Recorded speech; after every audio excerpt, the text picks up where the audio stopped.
کہ بیت المقدس مسلمانوں کا قبلہ اول ہے اور یہ فلسطین کے شہر القدس میں واقع ہے۔ بعد نے اس شہر کو بھی بیت المقدس کہا ہے۔ اس میں کوئی شک نہیں کہ یہ یہودیوں، عیسائیوں اور مسلمانوں کے ریلیجن میں مقدس مقام کی حیثیت رکھتا ہے۔ حکیم الامت مفتی احمد یار خان نعیمی رحمۃ اللہ تعالی علیہ لکھتے ہیں کہ اس سرزمین میں حضرات انبیاء کے بہت سارے مزارات ہیں، تو اس لیے اسے القدس کہا جاتا ہے۔ حضرت سیدنا سلیمان علی نبینا علیہ السلام کا مزار مبارک اور عالم اسلام کی مشہور و معروف مسجد اقصی اسی شہر میں واقع ہے۔ اب رہی بات کہ اس کا سنگ بنیاد کب رکھا گیا، تو کعبہ معظمہ کی بنیاد ڈالنے کے 40 سال بعد حضرت سیدنا آدم علی نبینا علیہ السلام یا آپ کی اولاد میں سے کسی نے اس کی بنیاد ڈالی، اور پھر حضرت سیدنا سام بن نوح علی نبینا علیہ السلام نے اس کی تعمیر کی،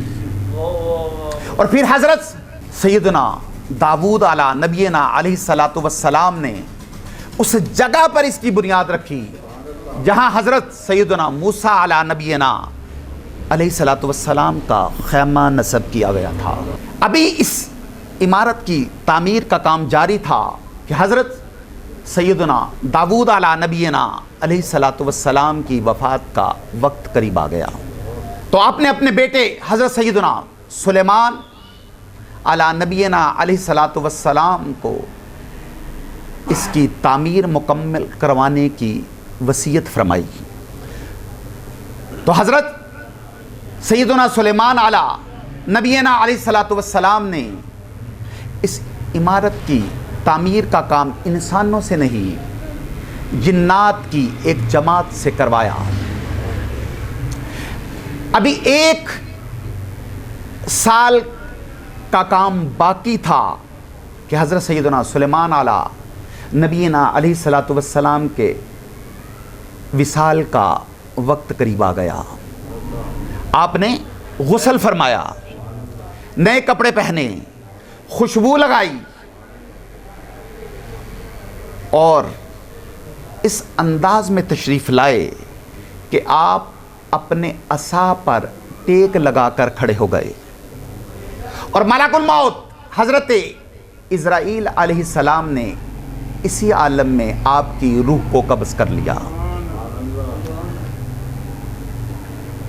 تو جب آپ حیات تھے تو اس وقت جنات کو رات کی رخصت مل جاتی تھی، سلیمان علی نبینا علیہ السلام بھی آرام کرنے کے لیے تشریف لے جاتے تھے۔ تو اب چونکہ آپ سامنے کھڑے تھے تو جنات کو راؤنڈ کلاک کام کرنا پڑ رہا تھا۔ تو اللہ کی شان دیکھیں، جب بالکل کام مکمل ہونے کے قریب تھا تو آپ جس عصا پر، جس لکڑی پر کھڑے تھے نا، اسے دیمک نے کھا لیا اور آپ کا جسم مبارک زمین پہ تشریف لے آیا۔ اب لوگوں کو اور جنات کو پتہ چلا کہ آپ دنیا سے تشریف لے جا چکے ہیں، تو اس عمارت کی تعمیر کی تکمیل چونکہ آپ کی زیر نگرانی ہوئی تھی تو اس لیے اسے ہیکل سلیمانی بھی کہا جاتا ہے۔ حضرت سیدنا آدم علی نبینا علیہ السلام سے لے کر حضرت سیدنا موسیٰ علی نبینا علیہ السلام تک کعبہ بیت اللہ شریف یعنی قبلہ بیت اللہ شریف ہی رہا، لیکن حضرت موسیٰ علی نبینا علیہ الصلوۃ والسلام سے لے کر حضرت سیدنا عیسیٰ علی نبینا علیہ الصلوۃ والسلام تک قبلہ بیت المقدس رہا۔ ہجرت کے بعد مسلمانوں نے تقریباً 16 یا 17 مہینے بیت المقدس کی طرف رخ کر کے نمازیں پڑھیں۔ ہجرت کے بعد 1 سال اور تقریباً 5.5 ماہ کے بعد 15 رجب پیر کے دن مسجد بنی سلمہ میں ظہر کی نماز کے درمیان قبلہ کی تبدیلی ہوئی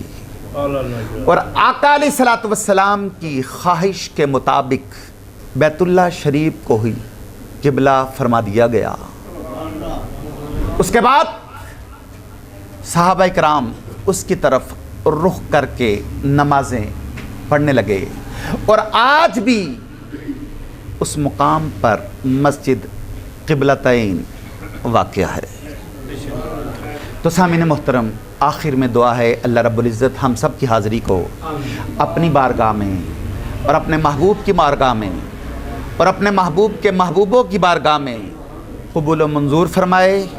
اور ساتھ ہی ساتھ میرے شیخ کامل، میرے دادا حضور مفتی پاکستان،